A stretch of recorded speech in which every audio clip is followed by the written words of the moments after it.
Houle, professor of music here at Colorado Mesa University, and a lot of people have requested that I make a teaser video about this new edition of Clementi's Opus 36 Sonatinas. So I'd like to talk about the history, compare his original version and his revised version, and discuss interpretation. So first, a little bit about the history. Clementi wrote these originally in 1797. He published them, well, actually it was published by a different publisher at first, but then eventually published by Clementi himself. Eventually Clementi put out 6 editions. The first 4 editions are basically the same. That's the original version. The 5th and 6th edition are the revised version. The chronology, let's see. The 5th edition came out approximately 1815, and on the cover he boldly proclaimed with considerable improvements by the author, and the 6th edition is a reprint basically of that edition. So, why the compelling need for a new edition? First of all, every single edition that Clementi put out, they're wonderful pieces, but he was a terrible proofreader, and so was his typesetter. So they're all riddled with errors. Until now, nobody has rounded up all the original sources, the primary sources, and cross-collated to get rid of all those mistakes. That's a biggie. And then the other thing, insofar as we occasionally find the revised version in print today, it's scattered, isolated movements, but not the entire thing. And as far as I know, nobody's put out a complete revised version primarily based on the 5th edition. So this is principally the revised version, but with lots of elements of the original version as well, and as I said, hopefully all the mistakes purged out of it. So that's the history. Let's talk about some of the wonderful differences between those two versions. First of all, one thing he did throughout, pianos were getting larger, more notes through Clementi's life. He had more notes, particularly on the high end, in around 1815 than he did originally when he first wrote it. So one of the things he likes to do is put a lot of notes up an octave. In some cases I think that really is considerably improved, and in some cases I'm not sure it is really that much better, just different and interesting. So number one, what I'm going to do is alternately play from the original edition, one of the publications that's based on the original, and my version, just to kind of compare. So here we go. I've marked in the footnotes. By the way, this new edition has probably the most extensive footnotes on interpretation based on what Clementi himself wrote of any edition out there.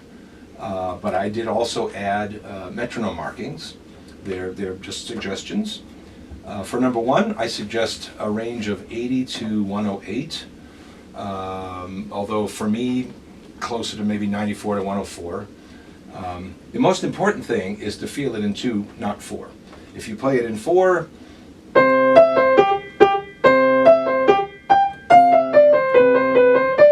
very plotty. So ironically, it should go a little faster than that, but feel slower by feeling it in 2. So I'm going to play it at the minimum tempo that I've indicated, 80.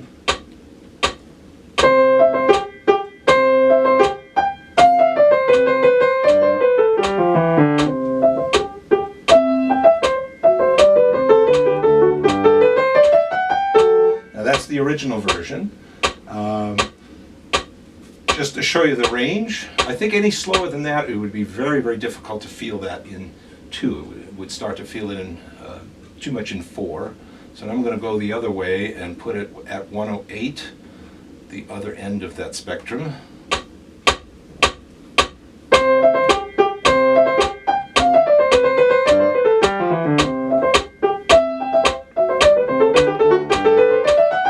Okay, so what's different about the revised version? Well, listen for this part. I don't know if that's really better. It's just different, but it's rather delightful. And then on the development, he does one of the what I mentioned earlier about going up an octave. So he starts off the same. That's the same in both versions. On the revised version, instead of this, that he does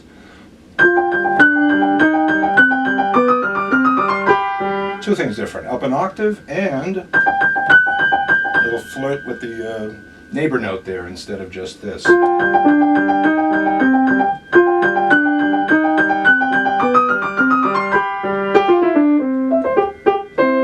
And so forth. Let's look at the first Sonatina second movement.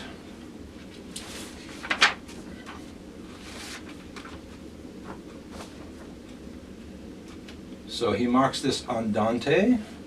My suggested range is 56 to 72 to the quarter. So I'm going to play the slow end of that at 56. Although I personally go more like 58 to 64, a little bit within that. But so let's start with 56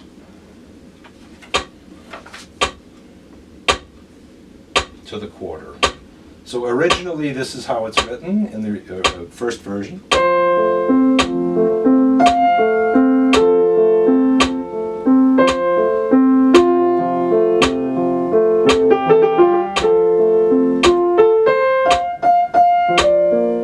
And then in the revised version he does several things differently. First of all, he goes up an octave. Secondly, he puts a long pedal. All the pedals that are indicated by Clementi are only in the revised version. They do not show up in the original version.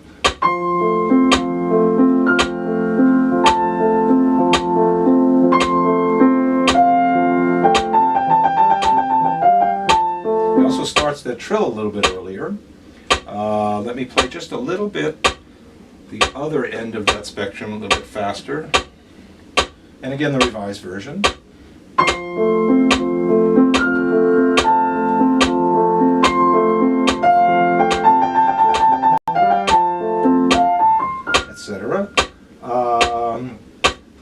The trill, I have trill realizations indicated. They are in accordance to what he writes about, suggests. They're not always explicitly that, but they're in sync with what we know, let's just say, that he would favor.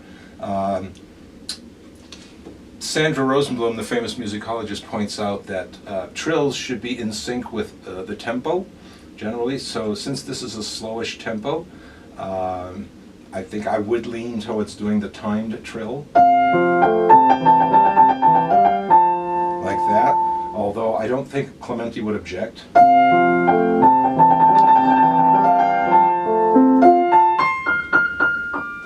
So somewhere in that range is your tempo. And again, feel it in 3, not 9.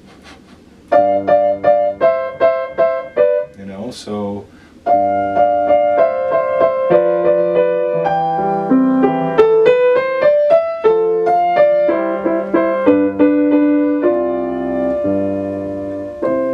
And then the revised version of that would be.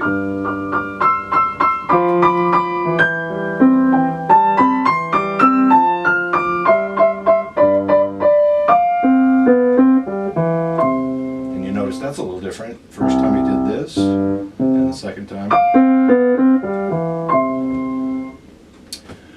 Whew, let's see, what else could be said? Well, let's move to the third movement of number 1.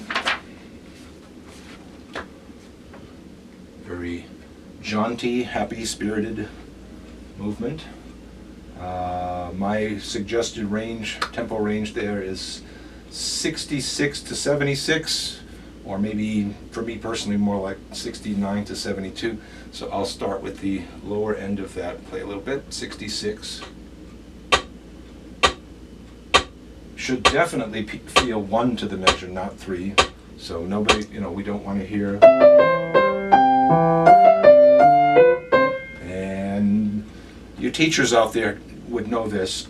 Students always give themselves away, whether they realize it or not. Their body language will tell you.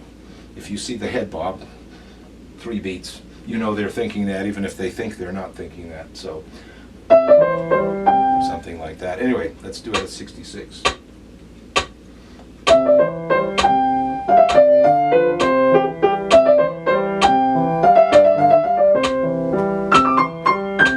So that octave above happens in the revised version. Go on.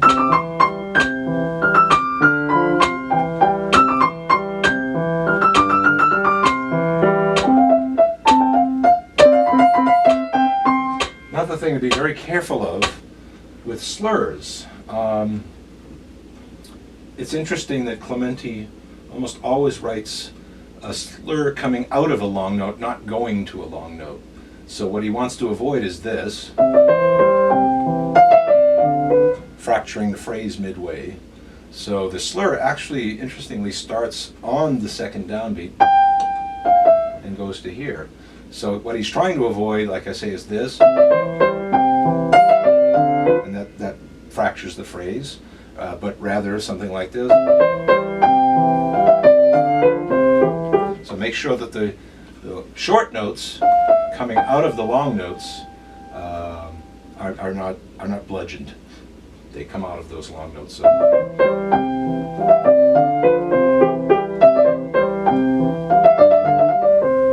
And he explicitly marks, well, at least in the original version, legato in the left hand. So it's especially important that this be very, very smooth.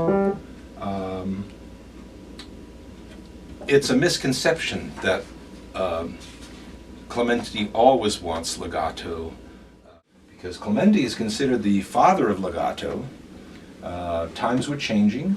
In Mozart's day, if you did not mark explicitly notes with either a slur or tenuto, it would be more likely those notes would be detached. So if you're playing Mozart,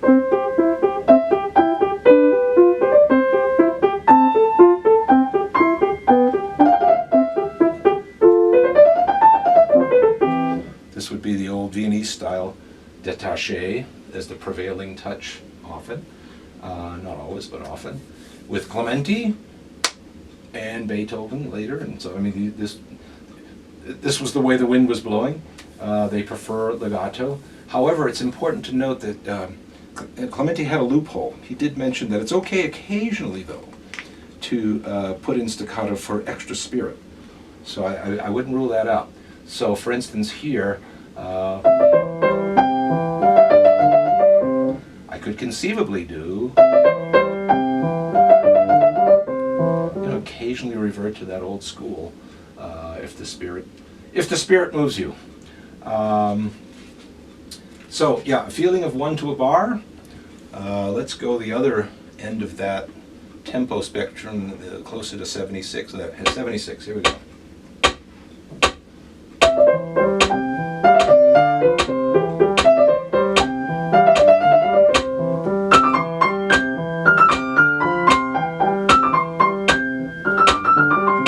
Sorry.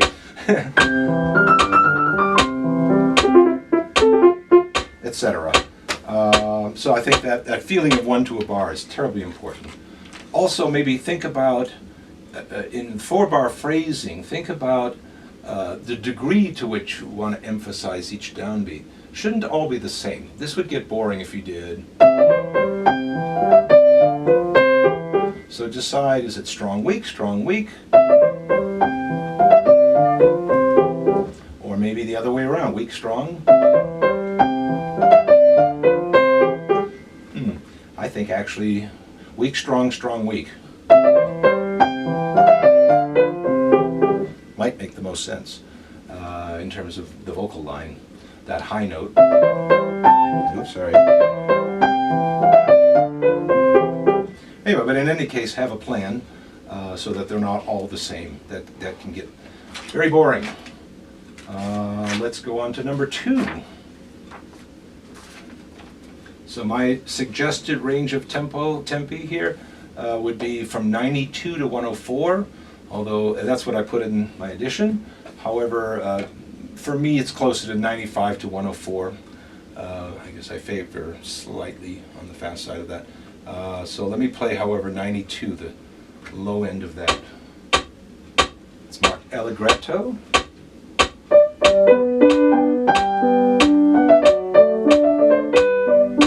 think that's pretty minimum to get the feel that you want, get a long line.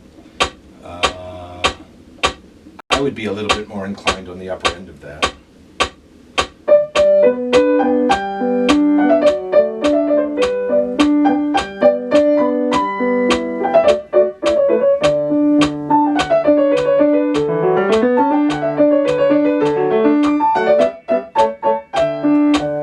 Something like that.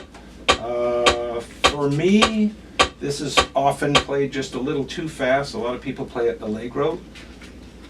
Important to remember it's actually allegretto. And although he favors legato, I would take his slurrings seriously. I like the characterfulness of it.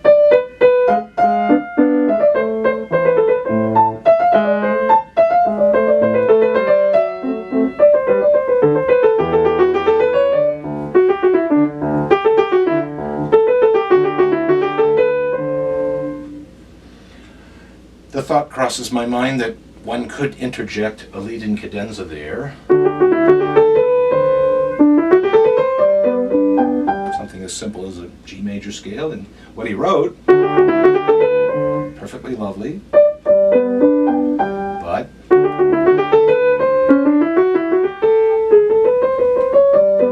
ooh, that was even better.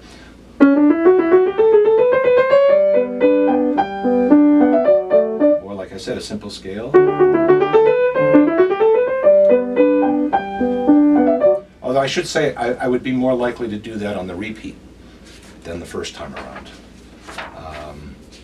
It would have been very much in the style of Clementi's day to do tasteful variants on repeats. So I should probably explain what a lead-in cadenza is.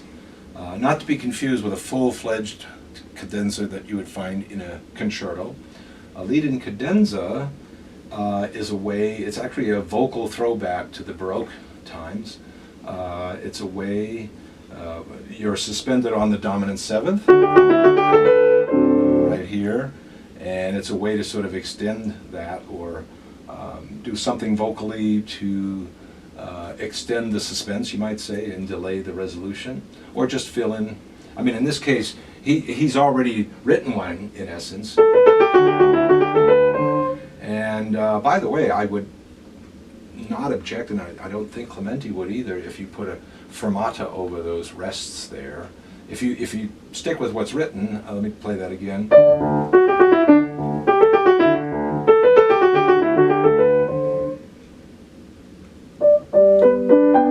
I think it would be very much in the style of the day to prolong those rests with a fermata, or play it as written,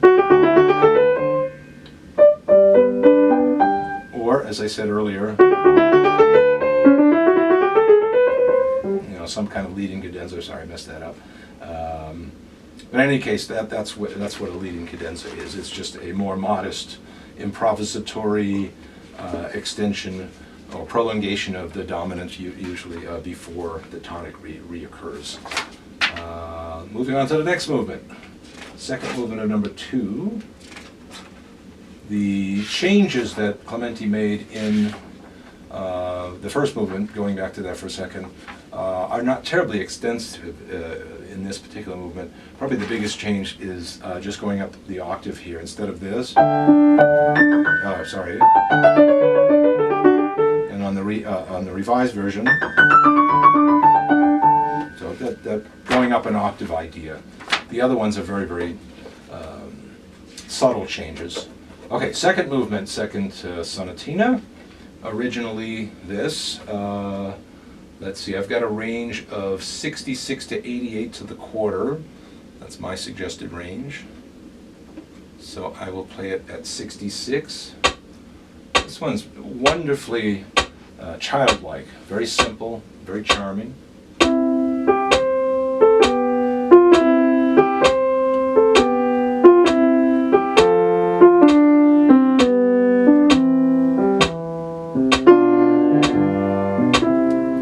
Okay, or let me go to the other end of that, 88.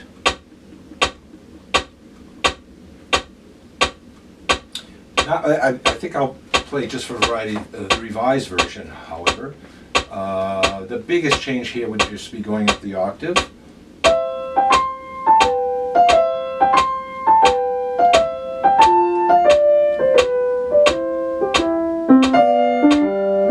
The one thing that's bad about a metronome, it doesn't let you breathe. So I would be more inclined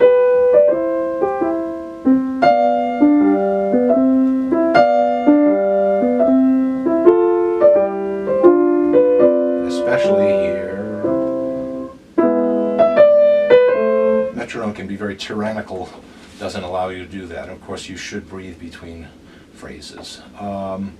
Let's talk about the dotted rhythm. There are some theorists and musicologists who would recommend that you make those triplets. 1, 2, 3, 1, 2, 3, 1, instead of 1, 2, 3, 4, 1, 2, 3, 4, 1, 2, 3, 4, 1. It's rather controversial. My feeling on that, and I do discuss this quite extensively in the footnotes here, I'm kind of inclined to agree with Sandra Rosenblum, who feels that idea of making that into triplet would be a lot more compelling if the other part had also triplets. For example, in Bach's first partita, the current movement, we have, which of course would be a triplet because it would sound very silly to go, to try to do that like a 3 against 4 thing. But we have no such thing in Clementi's. There's nothing in the other part. We don't have something like this.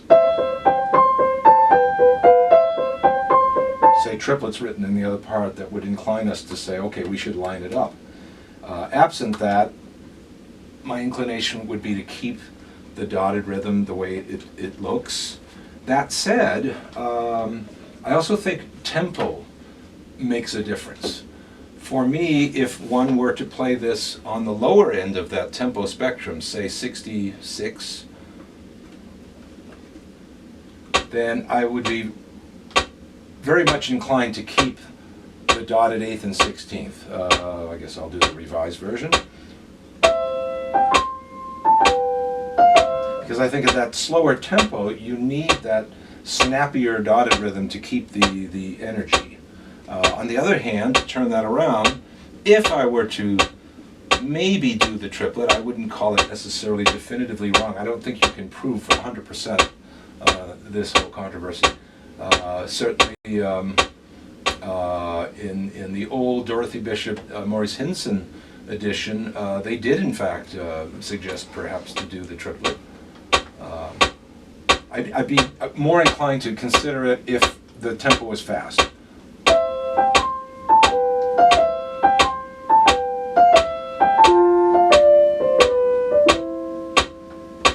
I think it works better possibly at that tempo. But just to backtrack for a second, first sonatina, second movement. This is an example of what Sandra Rosenblum was talking about when you have something in the other part. So you have measure 7. Let's see. Let me go back to this. Measure 7.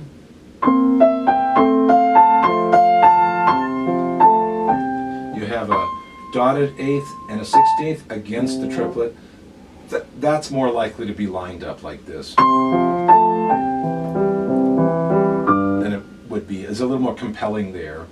Although, I have to be honest, I think if I think like a singer, I think I can imagine a singer, however, taking some liberty and maybe extending that.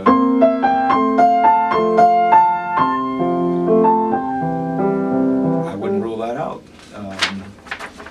Anyway, let's move on to second sonatina, third movement.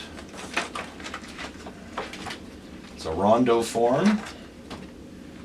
And once again, very important that you think of this in 1/2 measure in terms of the beat rather than 3. This would be very, very plotty.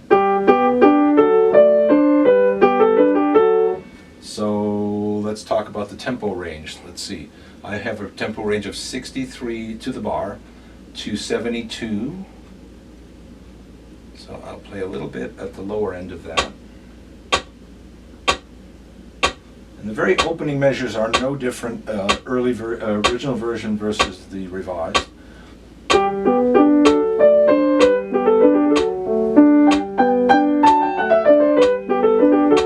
Although he does add a crescendo decrescendo that wasn't there originally, which makes perfect sense. I think I would have intuitively done that in any case. The big change, this is an interesting one, is in measure 9, the original version, and then he changes the harmony in the revised version.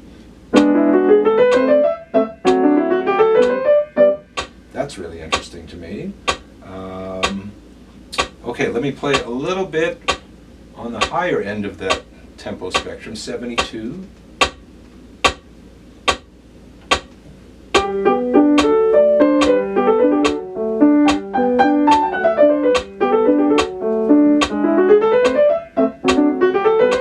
Notice again, shaping the phrase so that we get some sense of direction. Either, so maybe the whole thing kind of tapering, or maybe to the middle. Not sure I want to do this. That would seem a little bit weird. So probably one of the other two. And then in measure 13 and 14, originally he had sforzandos in the downbeat, like that. He nuanced it a little bit, and instead in the revised version put decrescendos. Maybe think of them as very fat accents, really.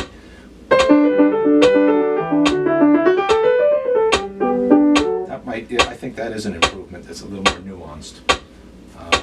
Let's see, what else did he do differently? So in this part, originally in the second theme, the theme B, measure 41, he originally wrote, and then he went up an octave and put a little noodle at the end here. Instead of he wrote, so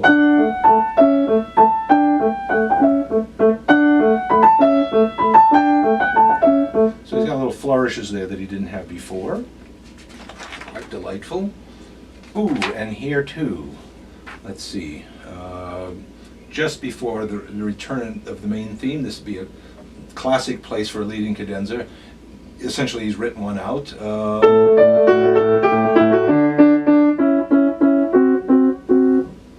That's the original version. Sorry, I forgot to play a bass note there.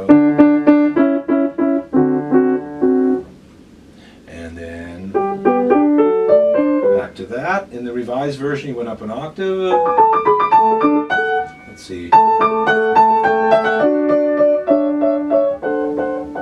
Also, it makes the harmonies a little more interesting. Instead of just, he fleshed out the left hand a little bit.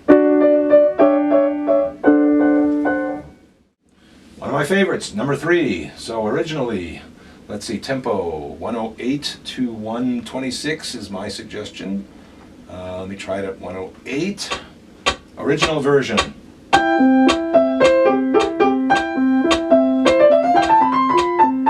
Now, he doesn't explicitly write cut time, but I somehow still think it should feel in 2 rather than 4. That seems a little too beady to me.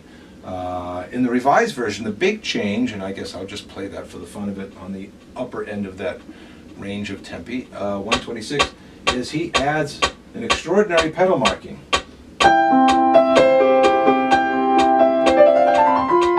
And yes, he does in fact pedal through the scale. If you're a little squeamish about it, maybe try a half pedal or a flutter pedal. I kind of like it anyway. I think if you voice it well, it works. And he has another pedal right here. And that should still be loud, sorry.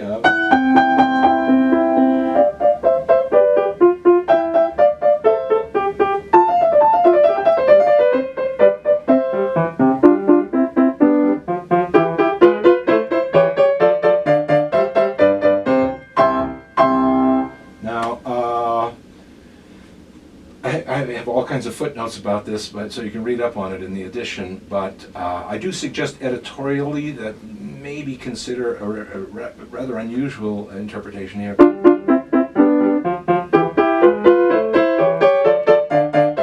That little offbeat slurring, there's at least a weak case you could make for that. Okay, let's see. Lots to talk about. This pedal is also interesting.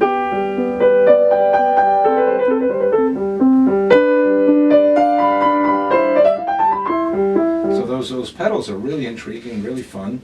They show up in the revised version. Evidently, Clementi, this is probably unique in this sense. He really couldn't make up his mind on tempo.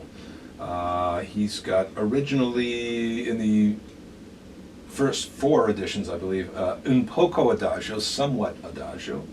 Then he changed that in the 5th edition to andante, and then eventually in the 6th edition adagio. So it's really all over the map.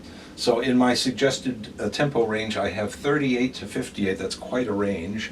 I'll demonstrate. I do believe it all works. That's to the half note, of course, to the half bar.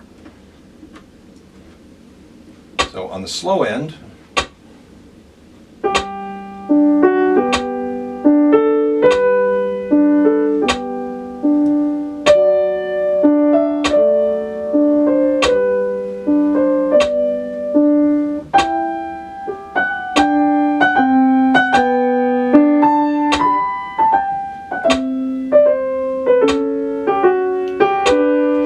pretty much the limit of how slow you'd want to play it.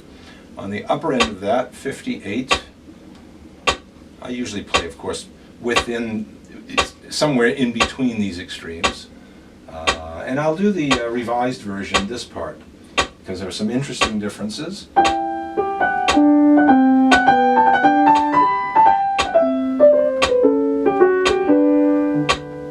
that's a little bit fast, perhaps. So somewhere in the middle of that, maybe split the difference, maybe 48 might be your best bet, somewhere around there. Try that. Sorry, goofed.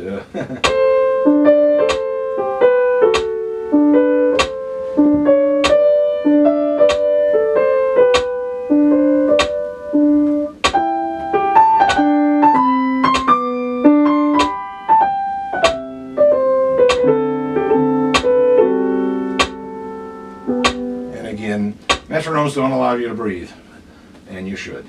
A little thing here, the very last measure. An interesting thing, that G on the bottom, I always felt should be tied. He does in fact tie it in only one of the 6th editions, I think. I'm pretty sure. So I like to go by that edition over there. Okay, the next movement. Last movement of number 3. Allegro di molto. Turns out assai and molto both mean very. However, assai is a little more very than molto, according to Leopold Mozart. Just a little bit more, and that kind of influences my tempo range. So 108 to 132 is what I have on that. Let me try 108.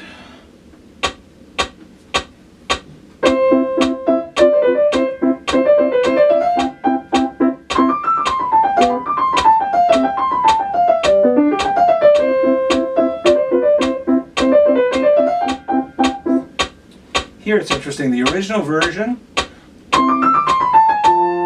the revised version,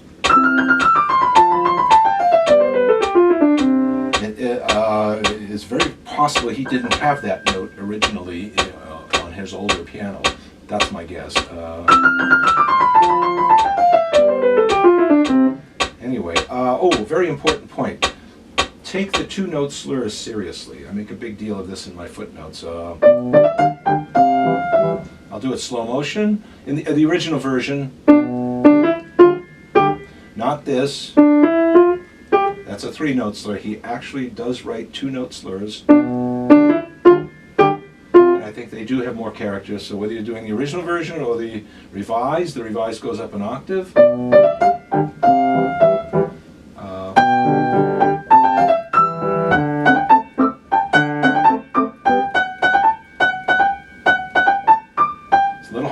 play, but it has more energy than doing fussy little point, but I think it makes a difference. Here, again, this little leading cadenza type place, originally, sorry, just good. And then the revised version, he changes that, makes it a little more interesting in the bass. And then instead of this, leading back to the main theme, he wrote a more embellished version of that, which I'm too loud. So I mentioned in my footnotes that one could conceivably extend that. How did I do it? Well, anyway, look at the footnotes.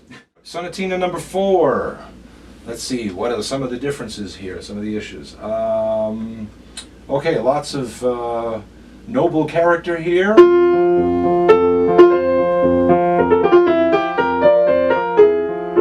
nonetheless, be careful not to overdo your bass. It's going to sound very brash. So although it is marked forte, of course, voice it well. Sorry.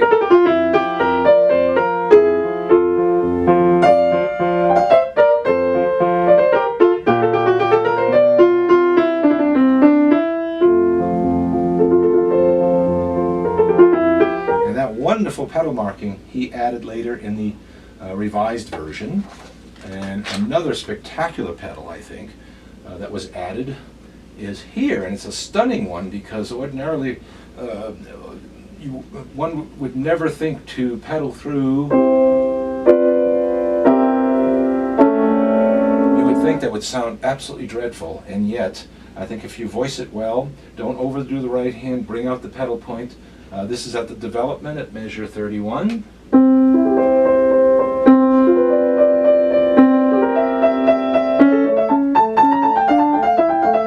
It's a little bit of an acquired taste, but I think it can be done even on a modern piano. If you're a little squeamish, maybe a half pedal, like this.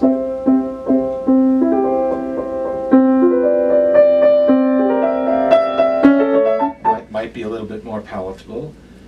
He also pedaled the recapitulation, like the original. He also has a turn figure that I believe only shows up in the 4th and 5th editions, right here. However, if you do the turn, not sure you can also do the pedal on a modern piano. It's a little too much. That's a little tough to take, so you might want to absolutely do like a 3rd pedal. Just get a little shimmer.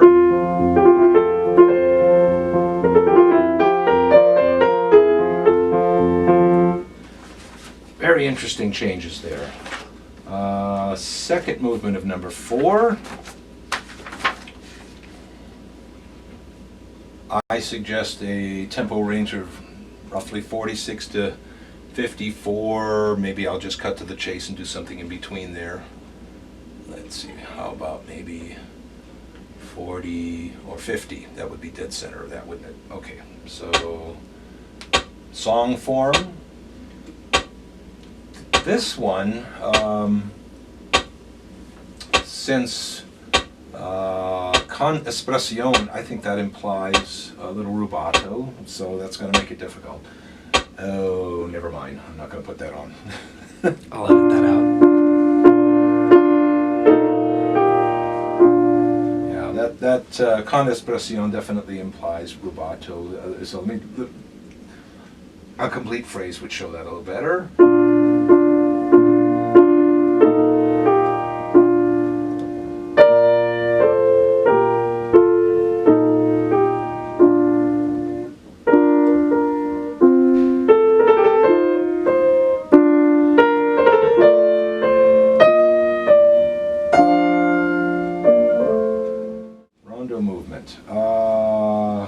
Note where the bar is.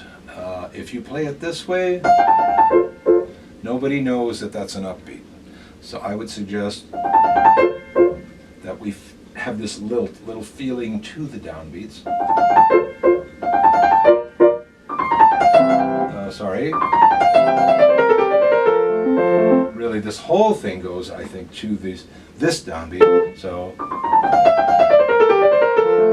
like that. So that sense of sweep, get away from, notey. Trick is to make that sound easy, and of course, we all know that it isn't.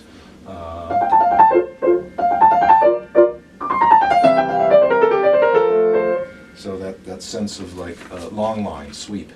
I don't know if I was playing in my ballpark here on tempos. Let's see, I suggest 69 to 84. Let's do it around 78-ish. Let me see if I was in the ballpark. I must be on coffee. I was on the high end of that. Sonatina number 5. A very interesting thing about this, just recently Sandra Rosenblum communicated that she felt that these opening, which I thought were appoggiaturas, she makes a very compelling case that they're probably acciaccaturas, or crushed notes, so very quick. So.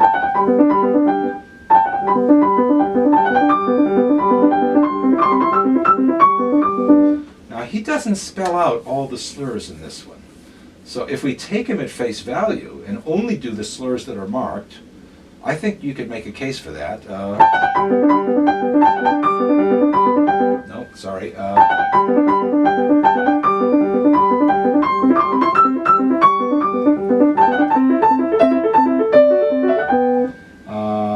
On the other hand, maybe.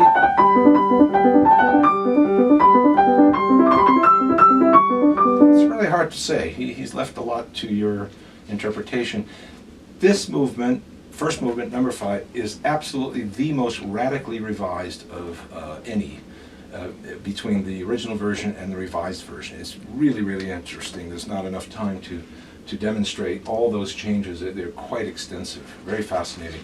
I would highly recommend to any student, any performer, that you do the original version first time and then the revised version second time on the repeat. That would make things very, very interesting in performance. Keep in mind that presto for Clementi is not necessarily quite as insanely fast as we do today. My favorite tempo is around 77 to the half note.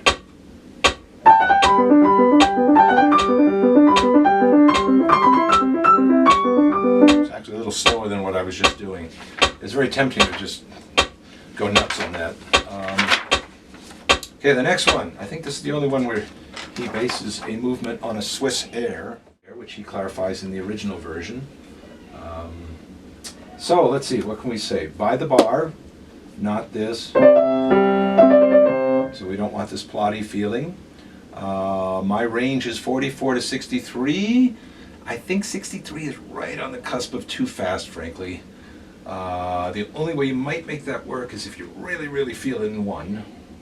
But I'll demonstrate the upper end of that. And see, it's hard for me to do that.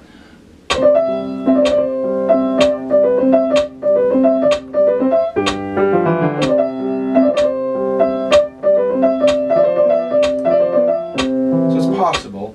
I prefer a little bit slower than that. The slower end of that would be 44. Wouldn't want to go much slower than that. Let's see.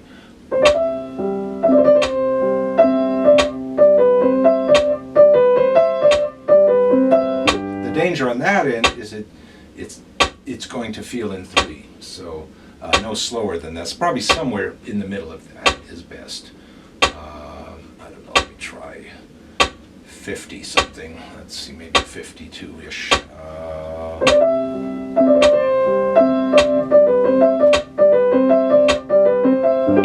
Yeah, and I would recommend for the left hand that you actually do, I put that in my editorial notes here in my edition, actually overhold the notes. What we call finger pedal, so that you can play your right hand a little more cleanly and actually get the staccatos.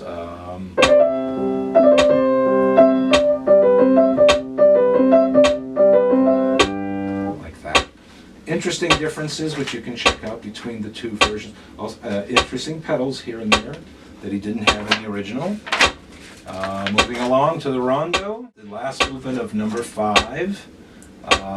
He changed allegro di molto to allegro assai in the revised version. The difference between molto and assai is probably just a little bit faster. They both mean very allegro, but assai is a little faster than molto. So I suggest somewhere between 112 and 138. My range is more like 126 to 130. Let's see. Let's try that. Around 128. Let's see.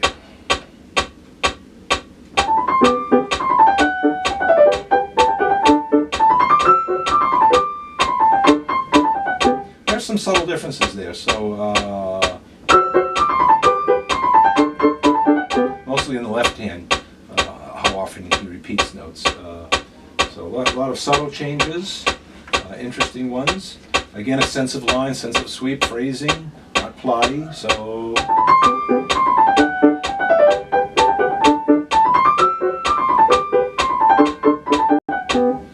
feel it in 1, not 2.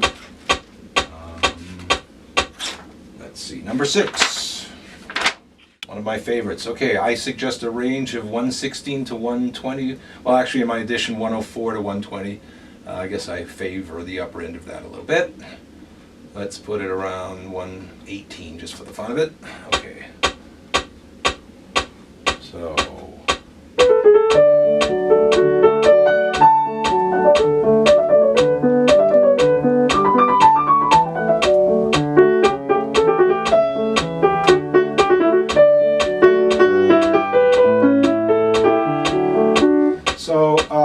He didn't write cut time, but I almost wish he had, and it seems to be hinted at. For example, this measure, 7, he's got 2 slurs, and then that would definitely suggest a feeling of 2 to a measure, not 4.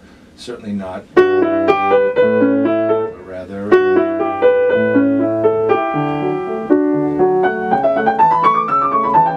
Again, he does that octave above thing, and he's got extra pedals that he didn't have before. That one's a little bit interesting, a little over the top there, but if you like it, go for it. Just voice it well. You don't want to hear. Then it would make that pedal would sound dreadful if you did that. But if you make it fortissimo but well voiced, don't do too much in the left hand. Might work. Okay, let's talk about the recapitulation and the this point here. Now, in the original, let's get to that spot. Right here.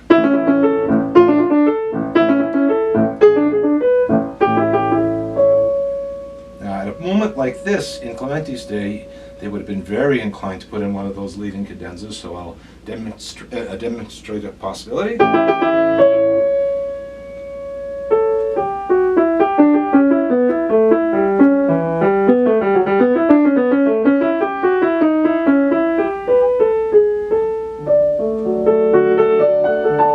However, in the revised version, he goes up an octave. Let's see if I can find that. Here we go.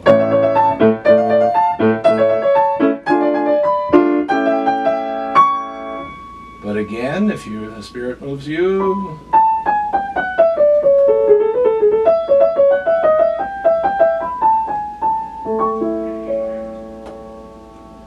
and then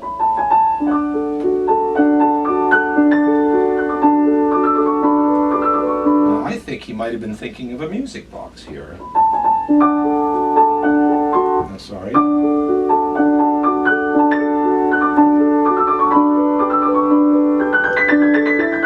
I think the only reason he didn't write, which would you expect, is he probably didn't have these last 2 notes, so he had to rewrite that part. I love that change. And then here, he's got a B minor harmony that's really delicious, that doesn't show up. in the original version. And finally, the last movement of the last sonatina. This last sonatina only has 2 movements, so this is the rondo movement. He originally wrote, in the original version, Allegretto spiritoso, and it's terribly important that I make this point. At no point did Clementi ever write Allegro spiritoso. Unfortunately, that showed up in one of the older editions. It's just a mistake that the editor made. And since then, at least a half dozen other editions that are out there today have replicated that error. So he never wrote Allegro. It's always been Allegretto spiritoso. And even that word spiritoso did not necessarily connote quite as slow or fast, excuse me, as we might think today. All that's in my footnotes. But in any case, eventually in the revised version, he changed Allegretto spiritoso to Allegretto pastoral. I did a considerable amount of investigating on that word pastoral, and I've concluded that it's practically a lullaby. So it's important not to go too fast for this movement.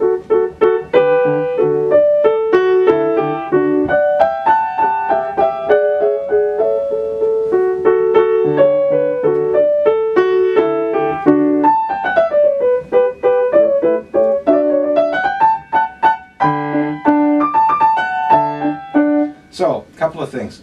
This, probably timpani. You would find that in Opus 28 Beethoven.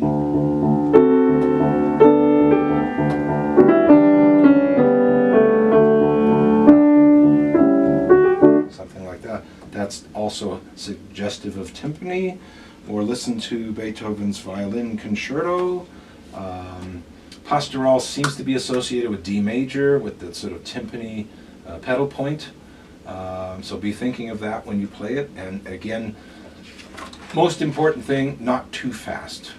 So somewhere in the ballpark on that tempo. Lots more to say, but this is just a teaser. Thank you.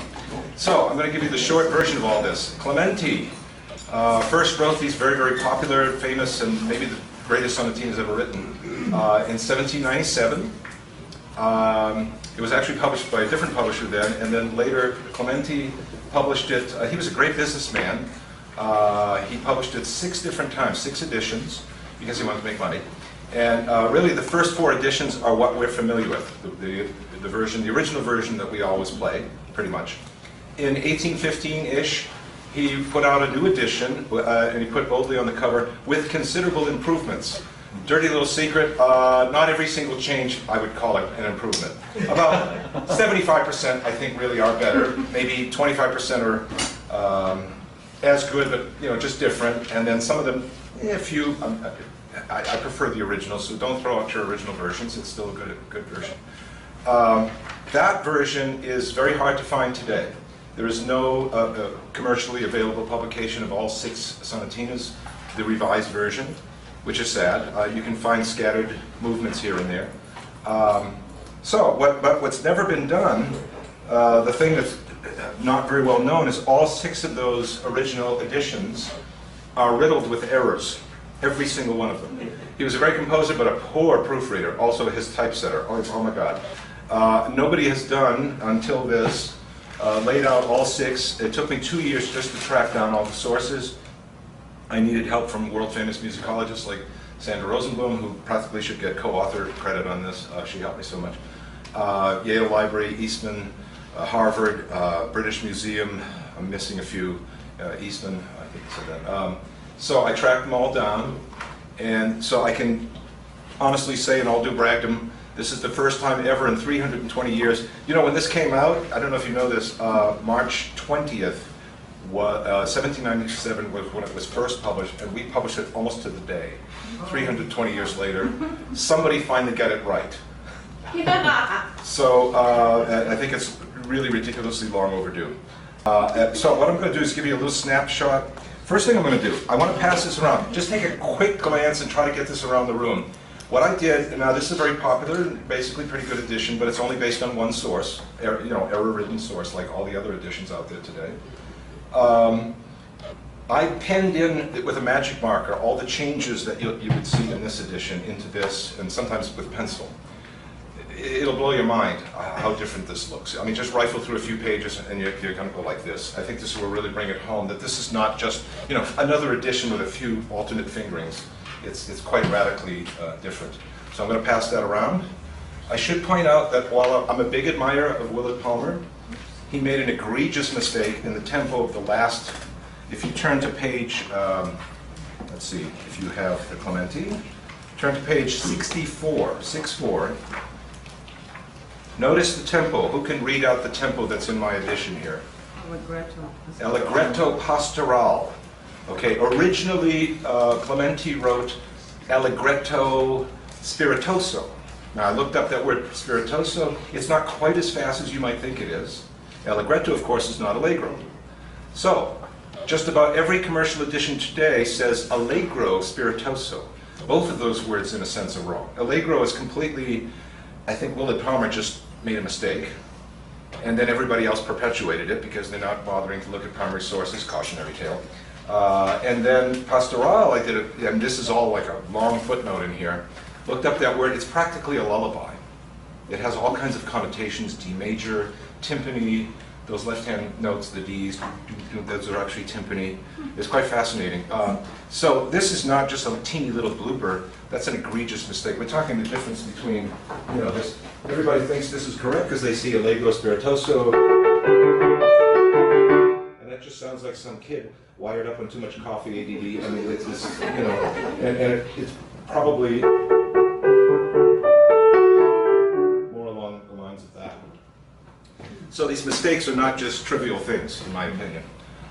So let me go through just some of the highlights of the fun things that have been changed by Clementi, the ones that I think are, in fact, maybe improvements. I'm going to do one fascinating one that only shows up, believe it or not, in the 4th edition, which, by the way, nobody has used as a primary source for the original version. So not even the original version has been put out definitively. That's my next project, by the way.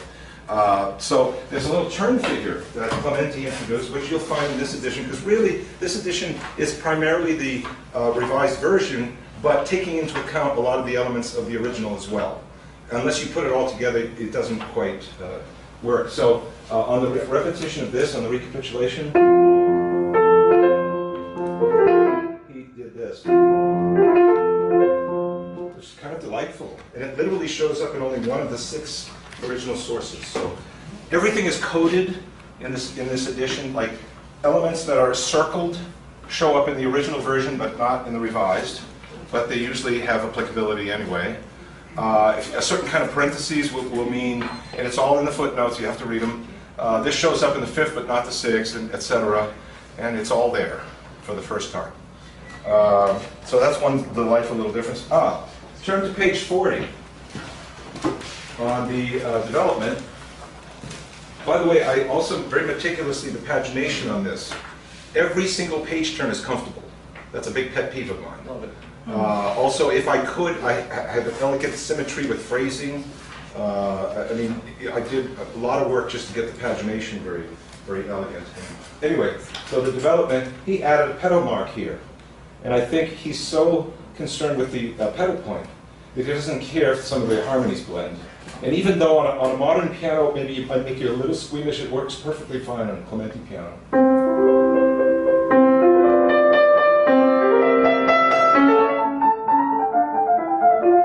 I kind of like it even on a modern piano. How many of you found that just kind of ugly? Well, good. No hands. You know, I was really just counting on their shyness. You know, nobody would raise their hand. So number 3, let's go to that one. That would be on page, okay, 28, page 28.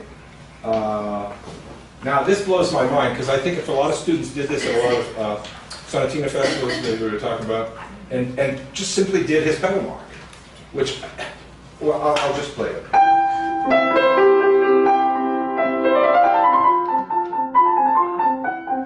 Through the scale run, heresy. And I realize that's probably a little bit more washy on a modern piano, but I think, you know, provided you don't do this,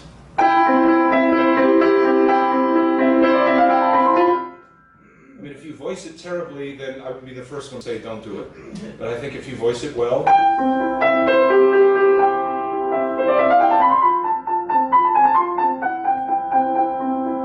another pedal there, by the way. So there are pedal marks sprinkled through that don't show up in the original version at all. There's also what I think might be, did a little research on this. It's pure speculation, but it's plausible. Let's turn to page, would be the recapitulation of number 6. That's going to be on, I should know this, 62. Page 62.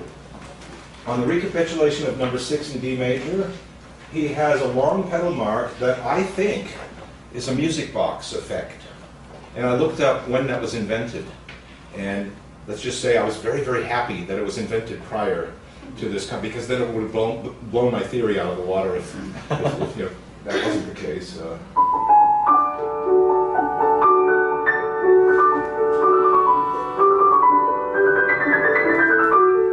You might be wondering, why didn't he write this? Because that would have been, you know, if we go up an octave from what it was originally, okay, but he changed it to, oh, sorry.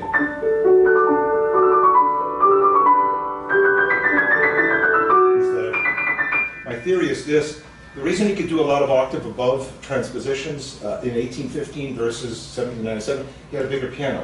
I mean, the piano was expanded, but not quite big enough to get that note. So he had to rewrite that passage. So in my view, I forgot to put this in the notes. You're going to get a little tidbit that's not in there. Can you believe it? In my view, if you were to change it to this,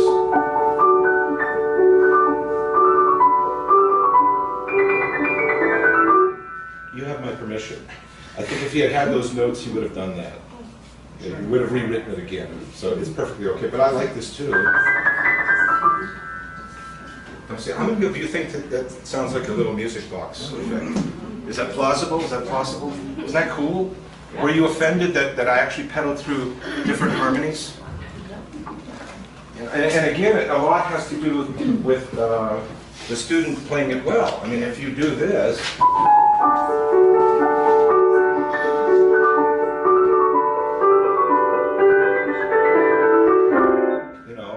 you've really got to make your left hand incredibly quiet, I think, to make that happen. So, look at that. See, I knew this was going to just breeze through. I'm trying to give you some of the most titillating, interesting highlight changes that he made. So, how, take a look at number 2, the first movement, just as a sample of what I want to make a point. On page 18, Sonatina number 2, page 18, first page.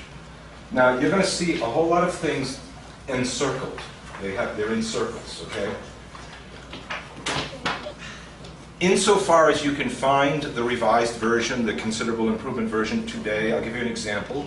Henley has a collection of sonatinas. I mentioned this in a footnote.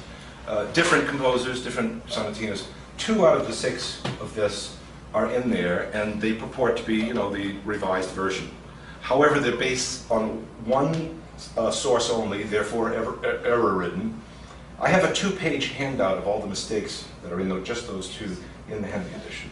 Not only did they perpetuate every single Clementi mistake, they made a few of their own. And that's Henley. So you can only imagine all the mistakes that are in the regular commercial editions that are out there. So I think I'll do, to wrap it up, because I can't, well, not quite, but I'm going to play number 6.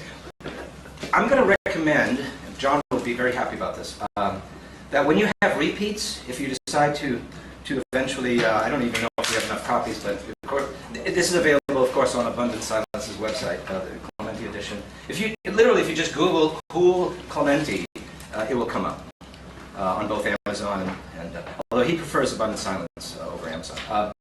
Anyway, so if you do repeats, which I would recommend, here's my suggestion. I still like a lot of the elements of the original edition.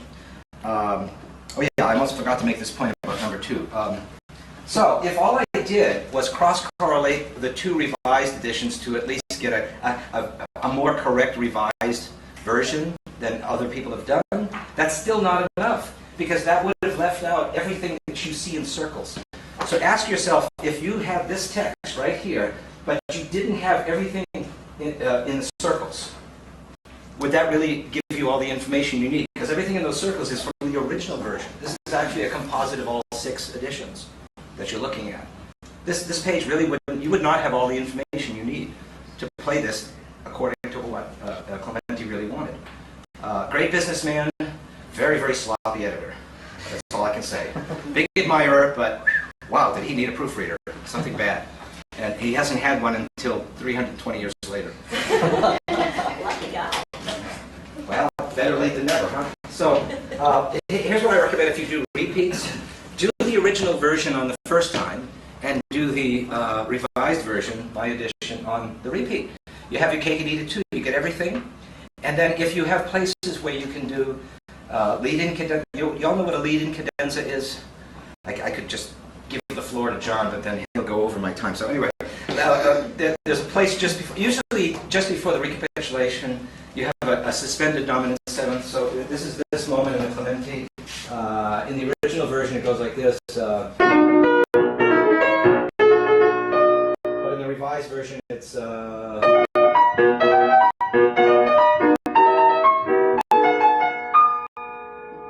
back in those days, you didn't just sit on that and go, okay, I'm done, and go right into it. You showed off, like a vocalist, some kind of mini cadenza, a limited cadenza, I mean, not 4 pages going all over the map like a concerto, but something like this.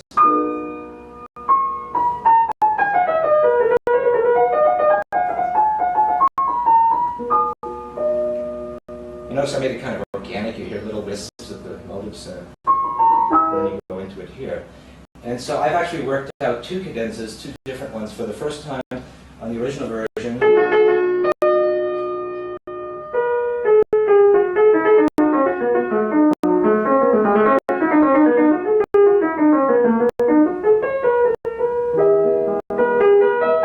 And the other one you heard already. I don't even know if I have time. If I do, okay, I'll give it a shot. I have 4 minutes before Q&A. See how Taskmaster I am? Q&A. So I'm going to see if I can get through. You just cut me off if I don't. So I'll play the original. Oh, and I'm also going to introduce some of a few little wisps of my own ideas thrown in there, but hopefully in the style of Clementi. So you won't even be the wiser unless you really know the piece well. I'll give you a little heads up though. Let's see what's one of them. So here, I might sneak in something like that, or my favorite. I was rather proud of this. That's from the revised, already slightly different. Oh, sorry. How's that, huh? Anyway, one of my the changes he made that I really think is delicious. Let's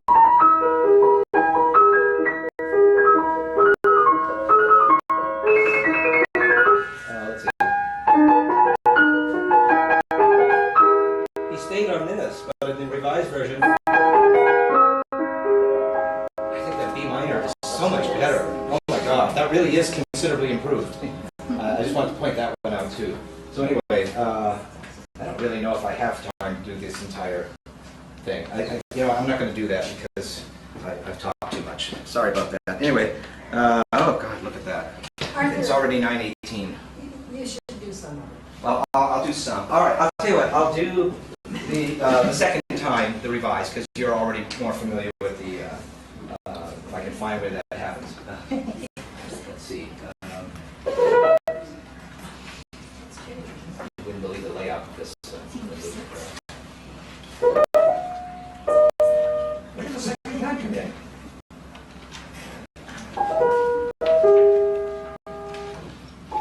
Okay, now I'm embarrassed. I'm just going to pick it up from here. I don't even know what this is. I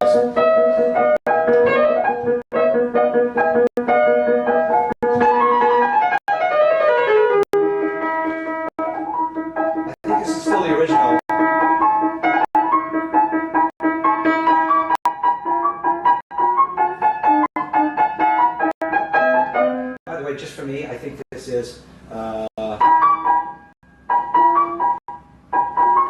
terms of like the little phrasing. That's just me. I don't know if you hear it. It's very subtle.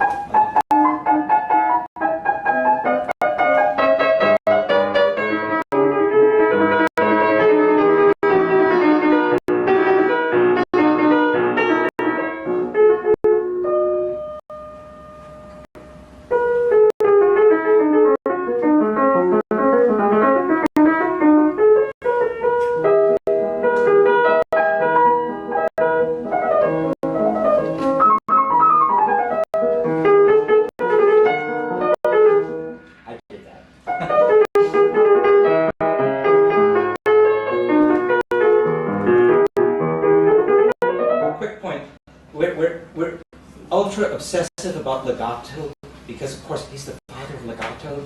But a little thing he slipped into a lot of his writing. This edition has more information about performance practice in the edition on the planet. Everything that's out there is in this edition. And he made a point that it's okay to do old school Viennese, détaché, for extra spirit, and I quote. So it's legal. It's all right to occasionally, don't be totally hung up on legato, So you see what I did there?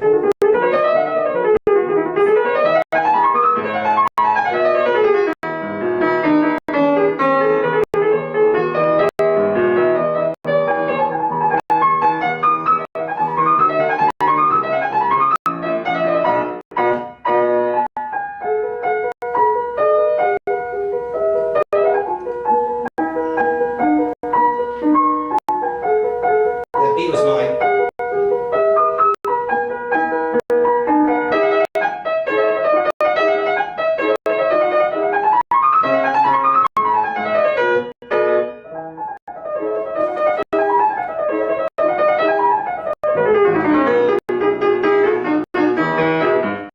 This is the repetition of that section now, but the revised version with a few of my noodles too.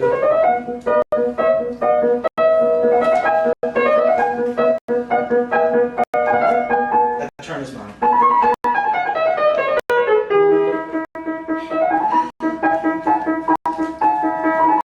So is that noodle.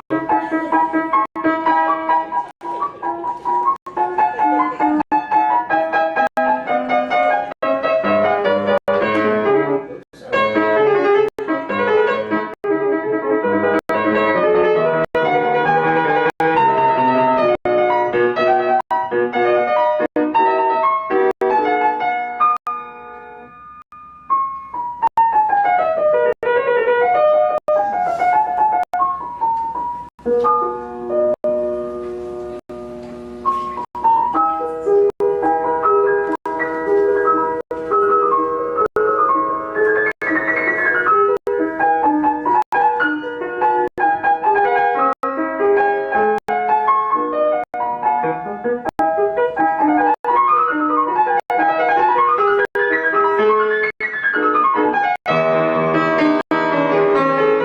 Yes, that's his pedal.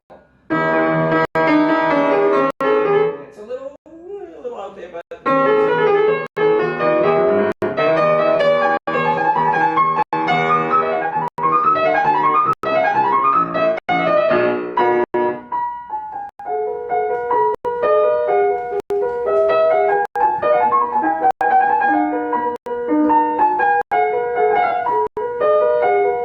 That's his turn, not mine.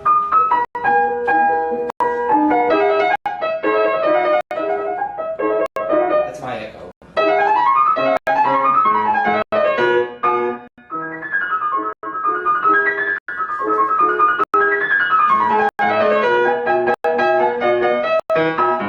I decided to go back down the octave at the end, even though he went off.